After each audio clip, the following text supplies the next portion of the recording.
C'est pas parce que tu choisis la France que tu aimes plus la France que le Mali. Pas que vous rigolez parce que cette photo, on l'a tous vue. Hein. On la connaît. Cette vidéo, on la connaît. On la connaît.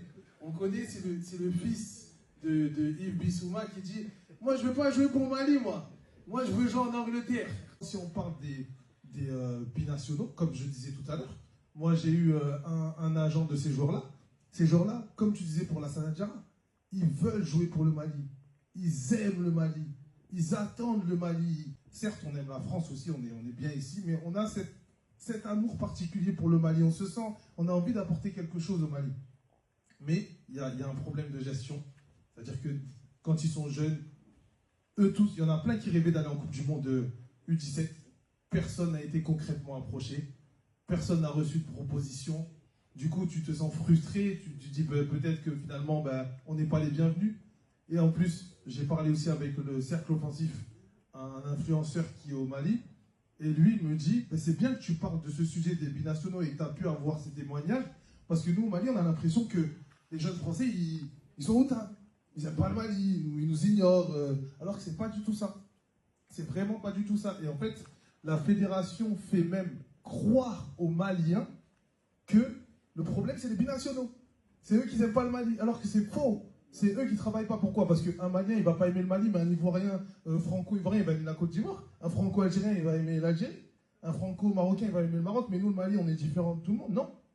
C'est juste que derrière, eux, ils ne font pas leur travail. Et ils mettent la faute sur les jeunes joueurs, alors que c'est eux le problème. Il faut justement s'attaquer à la source. Et la source de tout ce qu'on dit depuis le début, c'est la FEMAFoot et le fonctionnement de la FEMAFoot. Nous, le collectif Vérité Football Malien, ce qu'on propose par rapport à ça, c'est de créer une cellule de travail qui sera spécialisée pour les binationaux, avec des gens compétents, avec des gens qui seront en relation avec les membres du staff de l'équipe première, parce qu'il faut une relation avec les membres du staff pour être connectés et pour avoir les mêmes idées, des anciens joueurs binationaux par exemple, des anciens agents, des coachs de jeunes et des anciens scouts, c'est-à-dire que c'est des gens qui ont l'habitude de suivre les jeunes déjà, ils ont l'habitude de leur parler tous les jours au quotidien, d'être avec eux. Et si on arrive à créer une cellule de travail qui pourrait fonctionner en harmonie avec les équipes, que ce soit les équipes de jeunes ou l'équipe A, on pourrait plus facilement convaincre, parce que les binationaux, il faut les convaincre.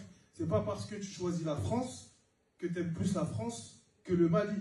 Et inversement, parce qu'il y a des gens qui pensent ça, ou il y a des gens en Afrique qui pensent que les Français, ils n'aiment pas le Mali, en fait, ils préfèrent la France, ils choisissent la France parce qu'ils aiment le temps. C'est pas vrai du tout. Si on vient leur parler assez tôt, qu'on leur présente un projet, parce qu'eux aussi c'est normal, ils pensent à leur carrière. Ils se disent mais qu'est-ce que ça va m'apporter, Voilà, il faut les convaincre, il faut aller les chercher, il faut discuter avec eux, il faut leur présenter un projet, et ils aiment le Mali, c'est pas une question d'amour du Mali. Si tu leur présentes un projet intéressant, ils vont pouvoir rejoindre le Mali et renforcer, parce qu'au final, avec un ou deux binationales en plus, tu peux gagner une Coupe d'Afrique des Nations, tu peux augmenter le niveau de ton équipe, et on le voit sur les équipes que je vous ai présentées précédemment. Et on voit que vous rigolez parce que cette photo, on l'a tous vue, hein. On la connaît, cette vidéo, on la connaît. On connaît, c'est le fils de Yves Bissouma qui dit « Moi, je veux pas jouer pour le Mali, moi. Moi, je veux jouer en Angleterre. » Est-ce qu'on peut réellement lui donner tort actuellement, dans le Mali actuel? Que ce petit, peut-être que, je sais pas, je lui souhaite, hein, si finalement, dans une dizaine d'années, il devient footballeur professionnel, qui dise « Moi, je veux pas jouer pour l'Angleterre, je veux jouer pour le Mali. » Merci à tous.